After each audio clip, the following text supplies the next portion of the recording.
Welcome back to the deep dive. This is where we jump headfirst into all sorts of source material. It could be articles, research, maybe even like today, a really charming YouTube story. We're always trying to pull out those surprising bits of knowledge, those insights that just make you think a little differently. Today, we're not just opening a file, we're kind of kicking the tires on something that honestly might seem incredibly unassuming at first. I mean, you might be thinking, a school bus. Seriously. Right. A school bus. Yeah, absolutely. Because our mission today is to sort of unpack the unexpected depth, the profound simplicity, and actually the sheer narrative cleverness hidden inside the adventures of Sonny the Bus. Is from that YouTube channel, RV Boy Stories. And look, this isn't just a kid's story. We think it's almost a masterclass in perspective. It's about finding wonder in the everyday and maybe even a quiet lesson in resilience. We're going to unpack how this seemingly simple tale about Sonny, this bright yellow school bus who's secretly alive and just bursting with excitement for new adventures, how it offers this surprisingly rich tapestry of insights. Yeah. It immediately makes you question, what is a story and what can really live, doesn't it? It absolutely does. And what's immediately captivating, I think, is how the story just boldly invites you in. You step into this world where the ordinary isn't just, seen, it's experienced with this amazing consciousness. Yeah. It's not just like cute anthropomorphism for the sake of it. It feels like a really foundational narrative choice. It sets up this engagement. By giving Sonny this secret inner life, the creators, they forge this really intimate connection with us, with the listener. We get this exclusive access, access to a perspective that finds wonder in what we usually just dismiss as routine. Totally dismiss, like the commute. Exactly. So it's this powerful testament, really, to how even the most straightforward narratives, when they're crafted with that kind of intention, they can be surprisingly potent vehicles for exploring complex themes. We just need to, approach them with an open mind, be ready to look past the surface. Right. It really shows us that depth often hides in plain sight. It's just waiting for us to notice it. And that deep engagement you mentioned, it starts right away, doesn't it? Yeah. Right from Sonny's, waking moments. When you look at the source material, it's so clear this isn't just a mechanical engine starting. It's an awakening, a personality coming online. The story gives us this really vivid picture. One lovely morning, Sonny's smile grew wide from mirror to mirror as it cheerfully exclaimed, "I'm up, it is a good day. It was time to start the engine and begin the adventure." Okay, let's just pause on that image for a second. Smile grew wide from mirror to mirror. That's brilliant. It's incredibly clever visual storytelling, isn't it? I mean, how does a bus smile?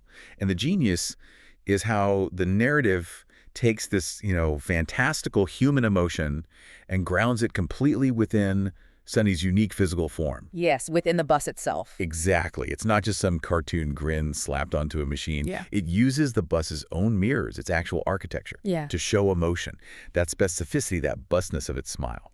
It instantly makes Sonny feel incredibly real, tangible, unique, even though it's secretly alive. It's just a masterful way to bridge that gap between the inanimate and the sentient. Spot on. And then there's just the sheer, undiluted optimism in what it says. I'm up, it is a good day. Right from the very first flicker of consciousness, there's this profound sense of joy, acceptance. Sonny isn't just, waking up, it's embracing the day, greeting it with this enthusiasm that honestly, most of us probably wish we had on a Tuesday morning. So this immediately sets up Sonny's core personality. Fundamentally positive, proactive. It doesn't just put up with its daily job. It actually anticipates finding joy within it. And the way it frames the school, run the daily grind for most as the adventure. That's not just a cute phrase. No, it's fundamental. The complete psychological shift, right? Yeah. It transforms what is, for many, a repetitive, maybe boring task into something filled with potential, excitement, discovery. And for us, the listeners, that's a really potent lesson, I think. Our perspective isn't just a lens we look through. It's the force that can actually turn our own routines into adventures if we just choose to see them that way. It's an active choice, isn't it, right from when we wake up? Precisely. And if we connect this to the broader narrative craft, giving Sonny this voice, this distinct emotional range, it allows the story to explore these complex themes like purpose, the value of just noticing things, innate resilience in a way that would be much harder, maybe impossible, in a purely mechanical story. And that secretly alive aspect, for me, that's the most compelling bit. It's not just a whimsical detail. It carries real narrative weight. Is the secret, kept from the kids or the world, Or is it mainly a narrative device to give us, the audience, that special access to Sunny's inner world? Oh, an interesting distinction. I tend to lean towards the latter. It functions almost like a confession. It draws us into this really intimate relationship with Sunny. Right. And this choice, yeah, it adds a layer of quiet magic, sure, but maybe more importantly, it gives Sunny incredible narrative freedom. It doesn't have to explain its feelings or its actions in human terms. Good point. We're sort of free from the complexities of, like, how would a human really interact with a living bus? It lets the story focus purely on Sunny's internal experiences and its unique interactions with the world around it. And this difference, between its hidden, vibrant self and its public, functional persona, that's what makes Sunny so surprisingly relatable, even as a talking bus. Yeah, relatable. Because we as humans, we often have that same split, don't we? Our rich internal lives, our private thoughts, our efforts nobody sees, all hidden beneath our public roles. Sunny, in its quiet awareness, kind of embodies that beautifully. It lets us project our own feelings of maybe hidden potential or unexpressed wonder onto this big yellow bus. It's just a really elegant narrative solution. It allows this pure exploration of joy and experience without getting bogged down in, conventional human expectations. So as Sunny actually pulls out onto the road, that adventurous spirit isn't just internal, right? It's actively looking to engage with the world. So what does this actually mean for how Sunny's adventure unfolds? Well, its very first interaction isn't with a person, like you'd expect for a school bus. Right, not a kid getting on. No, it's with nature and this moment of pure, just delightful spontaneity. The source tells us, as Sunny turned a corner, it found a playful puppy digging behind a rock. Delighted by the discovery, Sunny honked happily and continued on its path. I just love this detail. Sunny isn't just passively watching the world go by. No, it's active. It's actively engaging, seeking out, and finding joy in these small, unexpected moments. That phrase, delighted by the discovery, it says so much about Sunny's curiosity, its capacity for genuine joy. It's not just noticing the puppy. It's taking real pleasure in this chance encounter. Choosing to appreciate it, mark the moment. And how does a bus show that happiness? It honked happily, which is just brilliant. It's almost playful, this subversion of what a honk usually means. Yeah, usually it's a warning or impatience. Exactly. Functional, often kind of jarring. But here, the story totally recontextualizes it. It turns that functional sound into an expression of pure delight, like a human laugh or a shout of joy. It really reinforces Sunny's distinct personality by cleverly using its own unique way of communicating. It makes the bus even more endearing somehow. It really does. And choosing a puppy, specifically. I mean, a puppy brings all those universal ideas of innocence, boundless energy, spontaneous playfulness. Yeah, pure discovery. Right. It perfectly mirrors Sunny's own fresh perspective, its unburdened way of looking at the world. It's this fleeting, pure moment of connection between two beings just embodying uninhibited joy. It sets such a wonderfully optimistic tone for the rest of the discoveries on the journey. Which brings up an important question for us, doesn't it, about Sunny's character. What does it reveal that Sunny not only notices, but deeply, genuinely appreciates the subtle beauty in its environment? This isn't just seeing, it's appreciating. Yeah, that depth. That depth of perception is immediately clear in the next encounter. The narrating goes on, telling us how Sunny then spotted a beautiful field of tall, bright flowers and expressed joy, saying, "They are pretty, I love it." Yes. They danced in the breeze, and Sunny slowed down to appreciate their beauty. Now, this isn't just a quick glance out the window as it drives past. No, it's intentional. It's a deliberate, mindful pause. Sunny makes an active choice here, prioritizes aesthetic appreciation, that emotional connection to nature, even if it means adjusting its speed for a moment. It shows this innate capacity for mindfulness, a willingness to just be present and savor the simple wonders. Savor them. And that phrase, "they danced in the breeze," a lovely bit of personification, but this time for the flowers themselves. It's subtle, but it's powerful. It shows us how Sunny sees its surroundings not just as static scenery, but as this living, breathing, expressive thing. It really enriches Sunny's subjective world, invites us to see through its appreciative eyes. It really does. So what this part teaches you, the listener, it's quite profound, I think. It highlights this fascinating contrast between the very practical, functional role of a school bus built for efficient, timely transport and its incredible capacity for, well, poetic observation and this deep emotional resonance with nature. Yeah, that contrast is stark. It's a powerful reminder, isn't it? that even in our own routine-driven, demanding lives, there are countless moments of beauty and wonder just waiting for us, available for us to notice and genuinely appreciate, if only we consciously choose to slow down, even for a beat, and just acknowledge them. So Sunny's journey, even before it gets to the school, it's already so rich. It moves from that spontaneous, playful interaction with the puppy to this calm, reflective appreciation of the flowers. It's experiencing a whole spectrum of really positive emotional engagement. Okay, but like any good adventure, even for the happiest, most optimistic character like our Sunny, well, eventually they've got to face some unexpected challenges, right? Yeah. And this is where things get really interesting, I think, because even a cheerful, adventurous bus can have these moments of vulnerability. And sometimes those challenges pop up from the most unlikely places. The story actually throws us into what it calls an uh-oh, stinky moment. Our source says, uh-oh, Stinky Sunny's bus got stuck in a sticky spider web under an oak tree. That phrase, uh-oh, stinky, it's wonderfully simple, isn't it? Almost childlike in how it just plainly states the distress. Yeah, no drama, just uh-oh, stinky. Right. It immediately tells us that Sunny, despite all that infectious cheer, has a full emotional range. That includes moments of maybe mild panic or frustration or even just a bit of indignation at getting caught like that. Totally. And the nature of the obstacle itself is pretty fascinating. A sticky spider web under an oak tree. A spider web, even a small one, often brings ideas of, entrapment, entanglement, maybe just a persistent nuisance, something annoying you just want to get rid of. Right, something clingy. Yeah. And then there's the oak tree, the symbol of age, strength, resilience, being rooted. The juxtaposition is really striking. You've got this grand, solid presence of nature, but it also holds the potential for this irritating, though minor inconvenience. It's not some big mechanical breakdown or a crash. No, it's small. Almost insignificant, but not quite. Exactly. It's a small, persistent, completely natural problem that just unexpectedly stops Sunny's otherwise smooth trip. You could easily read it as a metaphor for those everyday annoyances, right? Those little things that trip us up, disrupt our flow, force us to pause. Choosing a spider web, not something more obviously dangerous, feels like a subtle commentary on how even seemingly minor obstacles can be surprisingly tenacious. And they might need a specific, maybe unconventional approach to deal with. And what's really compelling here, I think, is not just the problem, but Sunny's immediate reaction, that almost instinctive attempt to solve it itself, and then, well, the need for external help, and remarkably unconventional help at that. Right, the sprinkler. Yeah, but first, the story explicitly says Sunny's attempts to remove it with windshield wipers failed.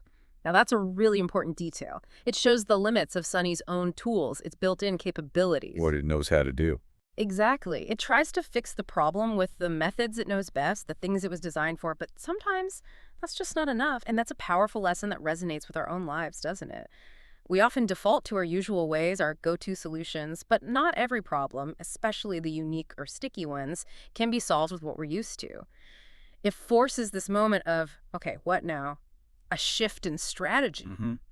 Need something different. And then the unexpected solution arrives. A lawn sprinkler eventually washed away the web, leaving Sunny clean and refreshed. A lawn sprinkler. It's just a stroke of narrative genius, really. It highlights not just cleverness or resourcefulness, maybe, but this profound idea that sometimes the best solution comes from a totally unforeseen source. Something completely mundane, maybe even overlooked, like a garden tool. Yeah, you wouldn't think of it. No. It's a powerful reminder for us to broaden our thinking, to look beyond our immediate assumptions and conventional wisdom when we're stuck. Solutions can pop up from the most surprising places. And the outcome isn't just that Sunny is physically clean. It's described as refreshed. Refreshed, yeah. That implies so much more than just being clean. It suggests a renewed spirit, maybe a sense of relief, a psychological reset, a readiness to keep going having navigated this little crisis. This moment of challenge, followed by this quirky resolution, adds real depth to Sunny's character. It shows resilience, yes, but also this quiet acceptance that sometimes even the most capable of us need a little unexpected help. It's a beautiful little story arc within a tiny moment, teaching us that real problem solving often means looking beyond the obvious, and that getting past hurdles can actually leave us feeling invigorated, not just, back to normal. And with that, after the unexpected web and the sprinkler rescue, Sunny gets back on track, continues its journey, and finally arrives at its destination. But it's somehow changed by the morning's events. This is where the story really ties things together, and it gets really interesting. Sunny doesn't just, like, mechanically pull up to the school. It arrives as a richer, more experienced character, subtly transformed by its grand morning adventure. The source is really specific about this transformation. Sunny arrived at school, sparkly clean, and filled with fun stories after a grand adventure. Okay, sparkly clean. That's such a great visual metaphor, isn't it? It really is. It represents that physical state of being refreshed, renewed, outwardly perfect, ready to do its main job, picking up the kids. It's back to its original state, but now it's carrying these unseen marks of the journey. Yeah, the experience. But the really powerful part, the bit that resonates, is filled with fun stories. Now that goes way beyond just being clean. It implies this rich internal narrative, a memory bank of experiences, a real sense of personal growth from the journey. How does something like a bus have stories? Right, it's fascinating. It suggests this complex inner world of memory, reflection, making meaning out of things. It elevates Sunny beyond just being a machine doing a job. Yeah. It's a sentient observer, a participant, maybe even a storyteller, even if it doesn't speak them out loud. What kind of stories would a bus tell? You can almost imagine the internal monologue, right? Yeah. The quick flashes of the puppy, the dancing flowers, that weird feeling of being stuck in a web, all adding up to its unique perspective. Mm-hmm. This phrase alone just elevates the ordinary school run from a simple commute to something truly epic, a grand adventure. It completely reframes how we see the journey. Every mile becomes a potential chapter in Sunny's ongoing, vibrant story. It's a powerful reminder of how our own experiences, big or small, shape who we are, shape our internal worlds, even for a humble school bus. And if we connect that to maybe the deeper psychological or philosophical ideas for a listener, the end of Sunny's story really powerfully reinforces that cyclical nature of discovery, purpose, and also the critical importance of just quiet reflection. Reflection. The source captures this so well, telling us that Sunny, after its adventure, was basking in the sun. Sunny eagerly awaited the kids, excited for new adventures the next day. Basking in the sun. That paints such a serene picture, doesn't it? It's this moment of deep peace, contentment, a quiet processing of the day's events. Yeah, just soaking it in. Exactly. It's not just a reward for the journey. It's a moment of being absolutely present, feeling the warmth, a kind of self-care maybe, a profound satisfaction.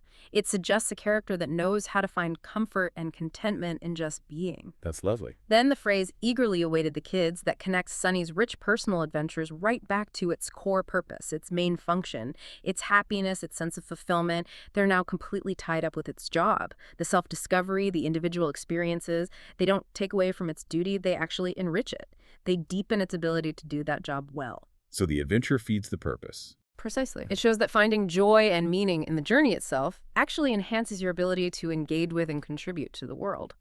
And finally, excited for new adventures the next day. That just perfectly sums up this beautiful ongoing cycle of optimism and curiosity. The day's challenges, the discoveries, they haven't worn Sunny down. Quite the opposite. Fueled it. They fueled its anticipation, its excitement for what's next. It's a perfect picture of enduring resilience and this unwavering positive outlook. So for you, the listener, this offers a really profound invitation, doesn't it? How does Sunny's story maybe inspire you to actively look at your own daily routines, your responsibilities, even those little annoying obstacles, as potential adventures? How can you maybe cultivate that eagerly awaited the next day mindset in your own life, finding that spark, that internal story in everything you do? It's really about cultivating a deep appreciation for the unfolding narrative of your own life. So what does this all really mean when we kind of wrap it all up? Our deep dive into the adventures of Sunny the Bus, I think it's shown that even the simplest stories, the ones maybe written for kids, can hold these incredibly profound, complex messages. Yeah. If we just approach them willing to listen, to really observe and unpack those subtle layers. Sunny the Bus isn't just a cheerful bus. Wow. It's a masterclass in using anthropomorphism to connect with really universal human themes. It's this delightful ode to the pure joy of discovery in the everyday. It's a quiet testament to the resilience we all need to get over unexpected bumps in the road. And it's this beautiful, continuous cycle of adventure and looking forward that each new day offers us. It's a really powerful story about how just shifting your perspective, making that conscious choice, can fundamentally turn the mundane into something genuinely magnificent and meaningful. Which leaves us with a really intriguing question for you to think about, maybe long after you finish listening. If a school bus, just through the elegant power of imaginative storytelling, can have such a rich, secret life full of discovery, appreciating beauty, genuine resilience, then what other everyday objects, what other familiar things in your own life might be silently witnessing, experiencing, maybe even quietly enjoying their own grand adventures, just waiting for us to notice them? Hmm. Think about the stories maybe hidden in the tools you use every day, or the furniture in your home, or even the streets you walk down all the time. Perhaps the world around us, if we look at it through Sunny's kind of vibrant eyes, is far more alive, far richer with untold stories than we usually let ourselves see. What hidden adventures are just waiting for your imaginative gaze to find them?